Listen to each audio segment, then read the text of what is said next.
And the final step is you got to be hungry. Everybody, let us say together, you got to be hungry.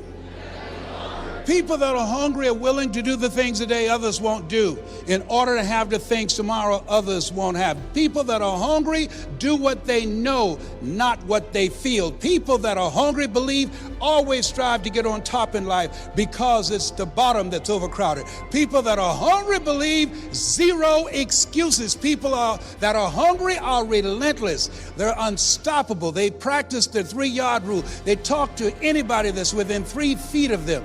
People that are hungry believe in TTP, talk to people, and if that doesn't work, TTMP, talk to more people. People that are hungry, they make it happen.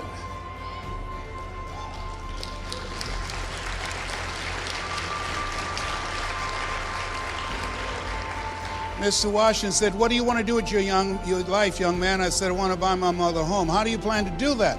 I said, I'd like to become a disc jockey. He said, you got to be hungry. He said, you don't get in life what you want, you get in life what you are. Here's a set of cassette tapes by Earl Nightingale called The Strangest Secret in the World. I want you to listen to this. Program your mind, young man. Be ye not conformed to this world. Transform yourself by renewing your thoughts. I'm going to introduce you some tools that will help you to motivate yourself and your staff. He said, I want you to go to the car, hear my car keys, and listen to Paul Harvey. Why? He's the world's greatest communicator. No one can tell a story like Paul Harvey, young man. Anybody ever heard of Paul Harvey? Raise your hands, you know what I'm talking about. I went in his car 12 noon to listen to him tell the rest of the story. Nobody like Paul Harvey. I listened to him. As you look at the goals and dreams that you are looking forth to achieving, enroll in this program, the Master's Program, so that you can master what you do, so that you can have the coaching that will bring out the greatness in you. And so I did that. I studied Paul Harvey. I studied Dr. Norman Vincent Peale. You can control your thoughts. You have thoughts. Your thoughts don't have you. I studied Zig Ziglar. If you give enough people what they want, they will give you what you want. I studied Jim Rohn. When the end comes for you, let it find you conquering a new mountain, not sliding down an old one. I studied Winston Churchill. The truth is incontrovertible. Malice may attack it, ignorance may deride it, but at the end, there it is. You have to study the masters. You want to be around the coaches that can help you interrupt your thinking, expand your vision of what you can begin to do to make this the greatest year and you can finish strong. How many of you ready to finish strong? Raise your hands. Fantastic. If you're serious, you're enrolled in the program. And so he told me I had to be hungry. And he told me to practice 3 things. 1, train myself. Have a ritual, young man, that you train your thinking every day. According to psychologists, we think 30 to 40,000 thoughts a day.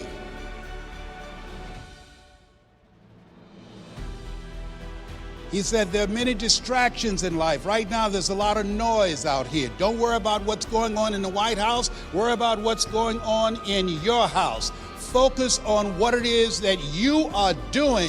Keep the main thing the main thing. There will always be distractions in life, number 1. Number 2, surround yourself with OQP, only quality people.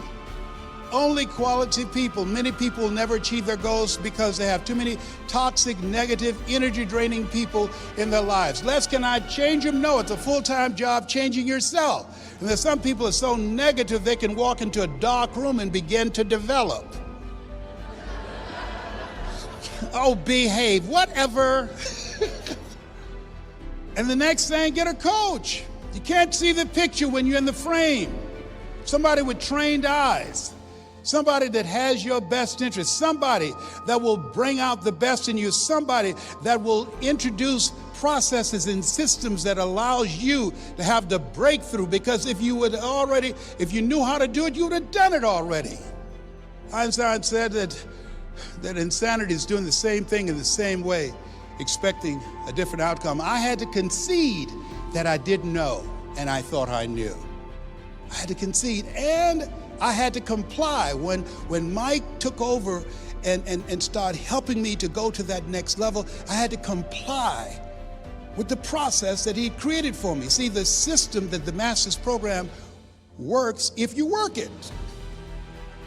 And that brought about change for me. It brought about change. And so I went to the radio station that Mr. Washington said, look, I trained Milton Butterball Smith. Don't forget, you got to be hungry. Tell him I sent you there. You want to be a disc jockey? I said, yes, sir.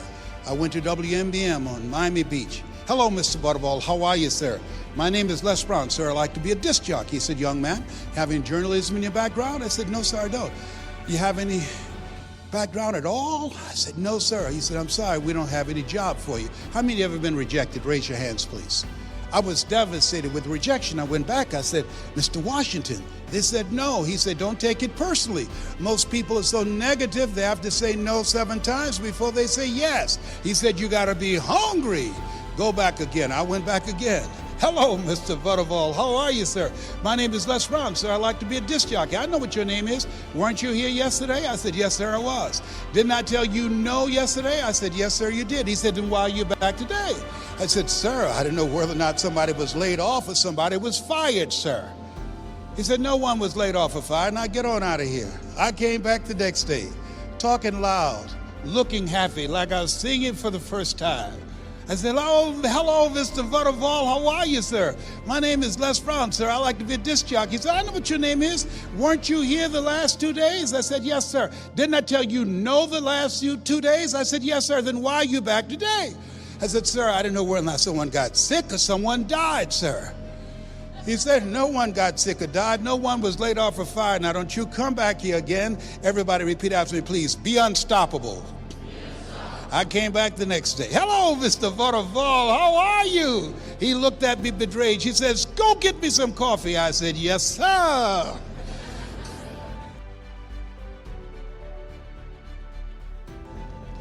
My favorite book says, the greatest among you will be your servant. How many of you are serious about your goals? Raise your hands, please. Write this down. Provide more service than you get paid for. Provide more service than you get paid for. And you'll be surprised at how your referrals, I'm never too busy for referrals because people know that you care. I'm never too busy for referrals. When you take care of the few, the masses will follow. I'm telling you what I know. I didn't have millions of dollars invested in me. Only 1% of the planet make $1 million. I've done it 65 times. I don't say that to impress you, but to impress upon you. I only attract millionaires or millionaires in training. Give yourselves a round of applause. Come on, bring up your energy level.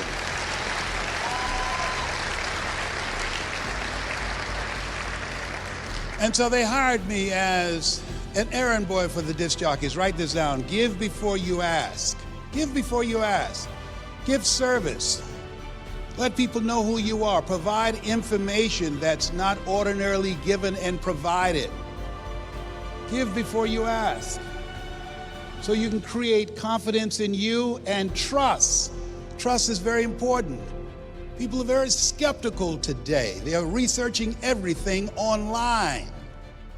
And so I became the errand boy for the disc jockeys. I'd go get their lunch and their dinner, and I'd stand in the control room watching them work their hands on the control board, knowing my time will come. Let us say together, I expect to win.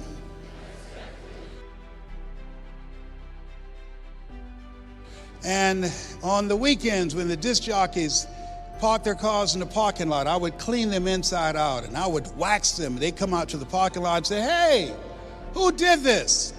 I did, sir. Why? I just wanted to help out. I said, whoa, look here.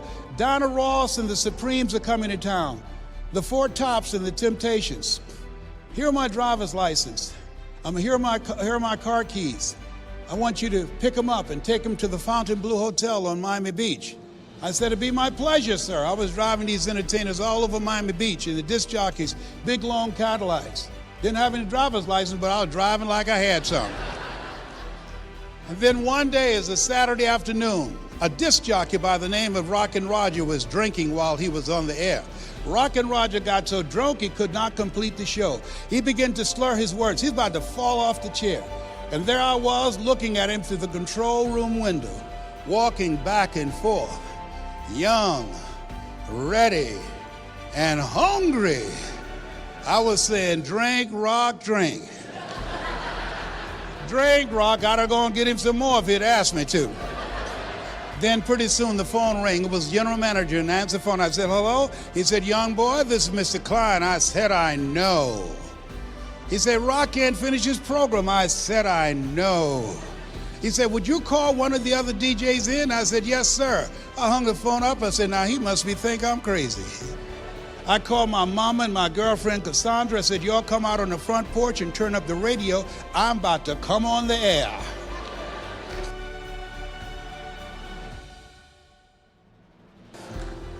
I waited for about 20 minutes and I called him back and I said, Mr. Klein, I can't find nobody. He said, young boy, you know how to work the controls? I said, yes, sir. He said, go in there and segue the records, but don't you say nothing here. I said, yes, sir. I couldn't wait to get behind that turntable. I said, look out, this is me, LB Triple P, Les Brown, your platter playing papa. There were none before me and there will be none after me. Therefore, that makes me the one and only. Young and single and love to mingle, certified, bona fide, indubitably qualified to bring you satisfaction and a whole lot of action. Look out, baby, I'm your love man. I was hungry. Give the old man a round of applause.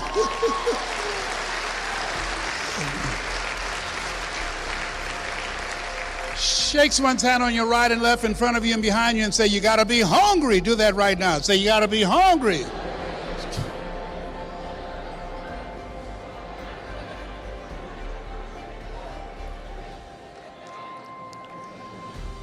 People that are hungry are willing to do the things that others won't do in order to have the things tomorrow others won't have. I'm looking forward to working with the agency owners, and how many of you like to realize that motivation is something you got to do on a regular basis? Raise your hands, please.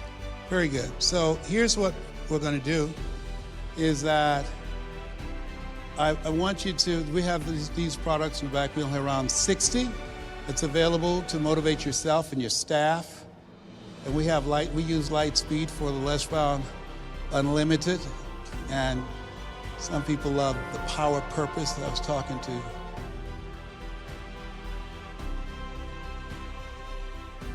Someone about that. Choosing your future, those are strong pieces. But I want you to text WIN to 21777. 7 is my lucky number. Receive a special download for my son John Leslie and I. Okay, something that you can't get online that I'm sure you will enjoy. Text WIN to 21777, and I'm going to also send you 7 principles of storytelling. How many of you like to have that? Raise your hands, please. How to tell your story strategically. And the other one is 9 principles of life enrichment. I'll be sending, that's the second thing that I'll be sending to you. I want to leave this with you. As you think about your goals and dreams, you have the opportunity to invest in yourself. And that as you think about the investing in yourself, Warren Buffett was asked a question in the middle of the recession, what's the most important investment you can make? And here's a guy that has billions of dollars in real estate, billions of dollars in the stock market. He said the most important investment you can make is in yourself. And so the ASA program is an investment in yourself. I like to leave this with you. I don't know what your goals are. Here's what I do know, based upon my own experience. You have something special. You have greatness in you. We live in the greatest country in the world. It gives us an opportunity to manifest our greatness. I don't know what you want to do. I know everything I've said, you already know it.